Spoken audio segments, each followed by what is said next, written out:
भैया त्या पायऱ्यांचा जाळ झाला इकडं निघून कुठं तरी. इकडं सुनकडे यायचं म्हणजे फार ताप होत. कुत्र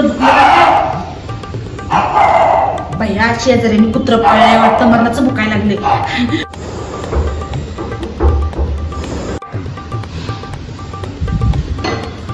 सासूबाई तुम्ही का आलात? काय म्हणजे कसं काय आलात, कशाने आलात? काय नाही, इष्टी होती ना आपल्या गावातून इथपर्यंत, तेच आले.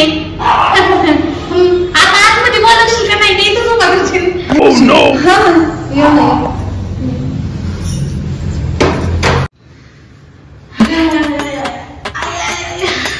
हे भगवंता,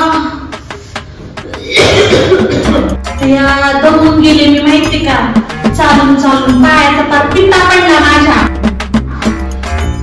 आता तोंडाकडे काय बघती, पाणी मी आणून द्यायचं का तुझ्या आईने शिकवलं का नाही, एवढी दमून दुखून आले मी. राहू दे आता, पिले मी बिसलरीने पाणी, बस इथंच. कशाला आली डोक्याला तप काय माहिती, आली तर आली, आल्यापासून सुरू झाली. किती त्रास सहन करावा लागणार ते पहा. सासूबाई तुम्ही किती दिवस राहणार आहे? लई दिवस नाही, 3-4 महिने. अगं नाही ग, 3-4 आठवडे. तसं नाही, 3-4 दिवस. अगं नाही ग, 3 तास. तुझा जाळ झाला तुझा. 3-4 तास नाही, 3-4 वर्ष राहायची. काय झालं? मिरकी आली ना काय तुला? नाही नाही.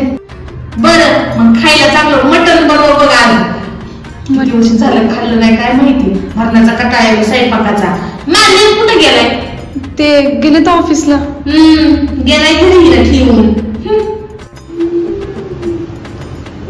सुनबाई सकाळपासून ती खरकटी भांडे पडले, तुला काही घासायची कळतं का नाही? उठ बरं लवकर घासून घे, कशी ठेवायची नसते. सासूबाई मी आत्ताच नेलपेंट लावलंय, आता नेलपेंट शिकू दे. नाही तर मी आता भांडी घासते तर माझं नेलपेंट खराब होईल.